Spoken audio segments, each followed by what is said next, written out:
What is a cohort-based course, or a CBC? Have you heard of them? If not, I believe you will over the coming years, as they're achieving much higher completion rates, and for good reason, as we're going to see in this video. I found an article actually on Forte Labs, I think that's how you pronounce it, that gives the following definition.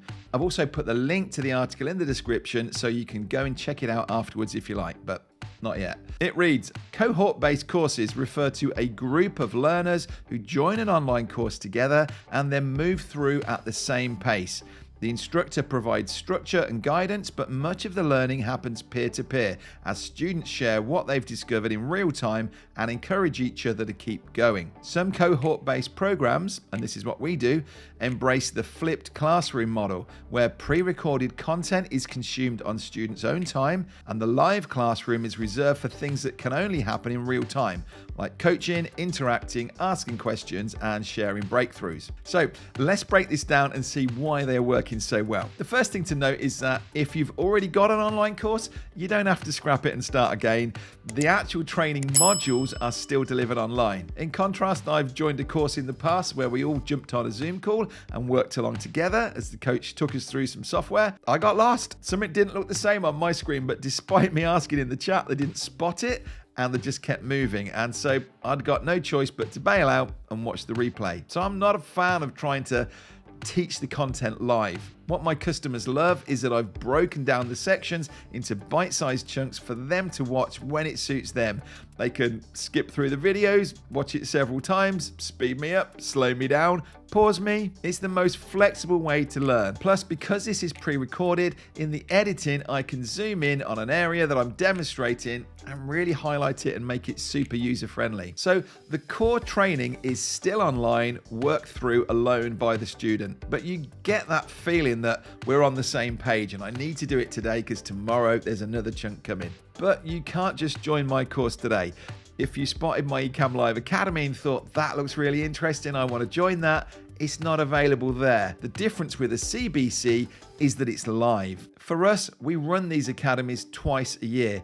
Gives us a definite start and end date. We've divided our training conveniently into 5 sections, which is our 5 days. So as you can see in here, level 1 would be day 1, level 2 would be day 2, 3, 4, and 5.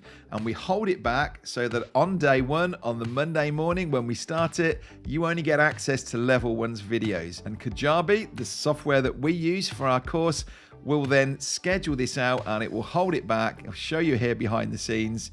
We've got level 1 is published on that day 1, and then it says drip plus 1 day. So I don't think 1 day means it's the first day. After we've released day 1, 1 day later, release day 2, release day 3, and so on. So that's how this works all internally. And then we're sending an email along to the student to say, hey, day 2 has just been released. Go and check it out here. That keeps going for the 5 days. Now, as I mentioned in the previous video on how long should your course videos be, which you can catch here if you haven't seen it, I showed how customers can track their progress, and we email them as well a badge at the end of each of these levels to say, well done on completing level 1, or whatever it be. I definitely encourage you to add some gamification like this into your courses. We get emails all the time from people just saying, I love that, it really made me feel good. Now, so far, people have been working through this online on their own, but the live element comes in when we show up every day and walk them through the day's assignment, answer questions from the previous day. And as that definition said, we use the live training times for things that can't be done in a video. Demonstrations, answering questions, and not trying to go into things that we know are already in a video. So I might come on day 2, for instance, and I will just show people what's coming up. Today we're going to be covering this, and I run through it. I'm not going into the videos, I'm just literally saying what's coming up. And then we have a Q&A time where they can answer back things that they did in the previous day. And we just are able to get on the live, pull those things up on screen, demonstrate it, walk it through, and people absolutely love it. Now, what I should add to this is that we use a Facebook group. We use a different one for every cohort. So the one that we just ran in April 2022, for instance, is its own group. Everyone starts at the same time and we'll close it down before we run our next one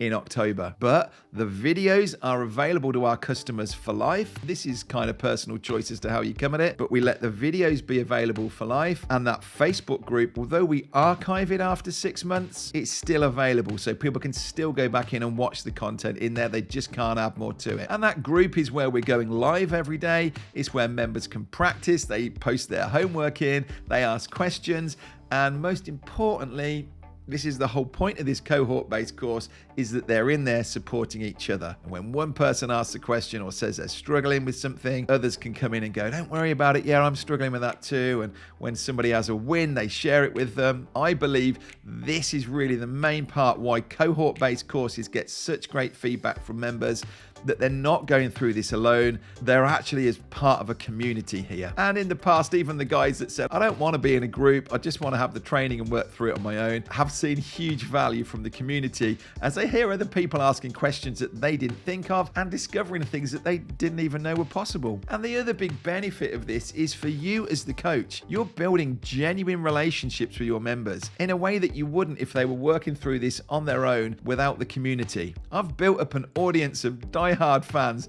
that are always recommending me and would buy anything that I put out. They love our style of training. They love that I work with my son and my wife and we all come on camera at one point. They genuinely feel part of our extended family. And I love that. So what do you think? Have I sold you on CBCs? If so, you're going to want to watch the video that's coming up right after this, how to run a cohort-based course. And one final thought, I mentioned earlier that completion rates increase.